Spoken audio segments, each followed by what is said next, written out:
So welcome to this video on how you can authenticate users on your web application. In this video we're going to use an Express application on Node.js, and I think we can start right now. First we install the Express library. So I already installed it. Then we install the body parser library. We need it for our JSON formatting in our file. I created an index.js file and I also created a Node app. You can just do it with npm init. Now what we are going to do is we're going to use the Express. We're going to use Express in our application, and then we create a new Express app, just like this. Now we have a new Express app, and we also need our body parser. I will require it like this. So perfect. Now in this tutorial I will use the ForgetPasses library. It's a user authentication platform. It has its own website. I will show you it right here. This is the website of ForgetPasses. It's a library for Node.js where you can authenticate users on your Express app. And we will install the package like this: npm install ForgetPasses. I already installed it right here, and we can use it like this. Let's just create a new variable and require it. Now we have a new ForgetPasses object, and now we are gonna create a new object like this with your API token. You need to insert your API token right here, yes. And I will show you how you can get your API token. You have to go to the website forgetpasses.com. Right here, you have to sign up and create a new service account. Here you enter your service name. Let's say you're building an e-commerce shop. You can enter the name of your shop right here, your username, your email, your link to your website, and a short description of your website, or what you're doing. And what's obvious is that you don't have a password right here, because we will only need our email in order to log in. I will show you it right here. I will log in from my account. I entered my email right here, and now I get an email like this. And if I click verify, now we are logged in. And now you can see that we have a user dashboard and a dashboard. This is for the client account. So if you have a service account, a client account, it's basically the same. You can head over right here and you can see all the users that are logged in into your service. It has a few more features, but what you only need right now for this tutorial is you need to go over to the settings tab and copy your API token. You can show it with this button. I will show it right now because I will change it later after I upload the video. And what we are going to do is we're going to paste our API token right here. So now we have to configure our body parser. Our app should use our body parser, and the URL should be encoded, and extended should be true. So that's it for the body parser. And now we're gonna use the body parser.json, so we can use JSON formatting in our file, right, like this. And now in order to authenticate users, the users have to get a cookie. And to set the cookie of the users, we have to use the cookie library from ForgetPasses. We just do it like this. We're gonna use the cookie parser from the ForgetPasses object. Yeah, that's it. Now we have to listen on the port. Oops. Yes, we have to listen on the port. We're gonna do it with app.listen.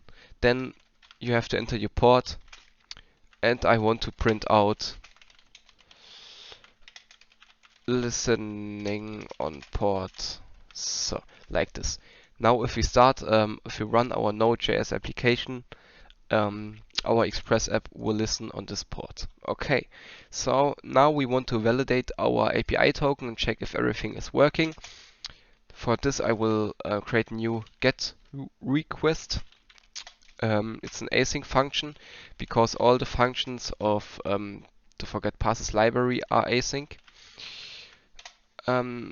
Basically, with this command, you are creating a new get request for your application on the URL with only a slash. And now we will get the data from our function. The function is check token basically, and we will send the data back. Okay, so we will check our token with this function fp.checkToken. It's fp because we call it fp right over here. And now we want to launch our we want to run our application like this. Now you can see it's listening on port. Yeah. Now we can head over to it, and what you will see is if you open it on localhost, you will see please cool down because it's the firewall of the ForgetPasses library. We have to open it with 127, basically with this URL. It's also the local URL of your PC. Just open it with like this, and now you can see that it's true. Okay, if you spam the request, you will see a please cool down message. It's just to prevent the ForgetPasses server from crashing. Yeah, and now we can see that's printing true, so our API token is valid. If we change it and restart our application, you can see that it will print false. Yes, because our token is not working anymore because it's not valid. Okay, so what we're going to do now is we want to check if our user is logged in. Okay, we will create a new get request, check if client is logged in. It's also an async function like this. And now we want to get the data from the function check. I have to look, check status. Yes, and we have to pass the request from it. And now we can send the data back, so the user will see if he's logged in for our service or not. Okay, yeah, we will restart our application with this command. And now we can head over to this URL, check if client is logged in, and we can see a JSON formatting code. Its status is false. Okay, so we are not logged in right now, but we will change it, of course, because we want to log our users in. For this, we will generate a new login session. Generate login session, I will call it like this. It's also get. Of course, if you have it in production, you will change it to post because you want to make a post request to this URL. But for testing purposes, you can leave it as a get. And now we want, yeah, it's an async function. First, we want to create an async function. Request and response, of course. I think you know all these variables. And now we will get also the data. From which function we will await it because it's an async function, and it's called generate login session. So now we have a few parameters. On the one side it's the request and the response, and now you can pass in an URL, and the user will get redirected to this URL after a successful login attempt. Okay, so we will just call it our local IP address. I think it's like this. Let me look. Yes. Okay. So, oh, of course, we want to send the data back. Yes, that's it. So, you will create a new login session like this, and now we will rerun our program, and we will look what's happening right now. And you can see that we have a lot of data right here. Okay. We have a user token, a client token, but the main thing we want to look at, it's the URL, okay? We will copy it. It's a UUID. Now we can head over to forgetpasses.com/login session/our UUID, okay? And we look at it, and what's happening right now? Enter your email in order to log in into the service, test service, okay? When I created my account, I called it test service. That's why it's sending here. And now we can verify. But we will not verify right now because normally when you're not logged in, you have to enter your email address. Oops, that's wrong. You have to enter your email address like this, because I open a new tab, incognito tab. You can see that I have to enter my email address for my ForgetPasses.com account, okay? So when I enter just a trash email, something went wrong, okay? So normally the user will enter his email, then he will get a link in his Gmail or email account. The user will click on this link and then he's logged in for your service, okay? This is important.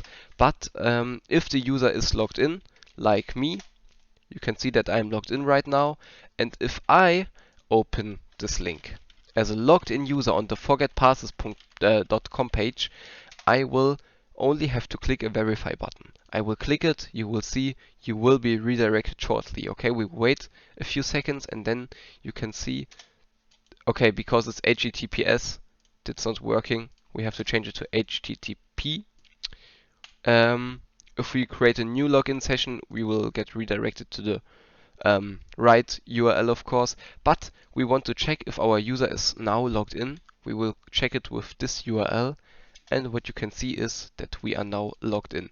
But of course we also want to get our user data, because we want to know who is logged in, because if we don't know who's logged in, it's basically not good, okay? So we will create a new request, also async function, like every time, and we will get the user data. Oops, await get user data with our request. Okay, so I think I forgot something here. Yes, so then we will send it back, and now what will happen is if we get our get data, we will oops, okay, oh, okay, I have to restart my program. Yes, now if we open it, we should see all of our information. Okay, I'm logged in as Marvin, it's my username. You can see my email, my ID, my status, and that's all you need, because there is basically no password, and it's more secure than if you use a password, you know, because the user cannot forget his password, it cannot get brute force or something like this.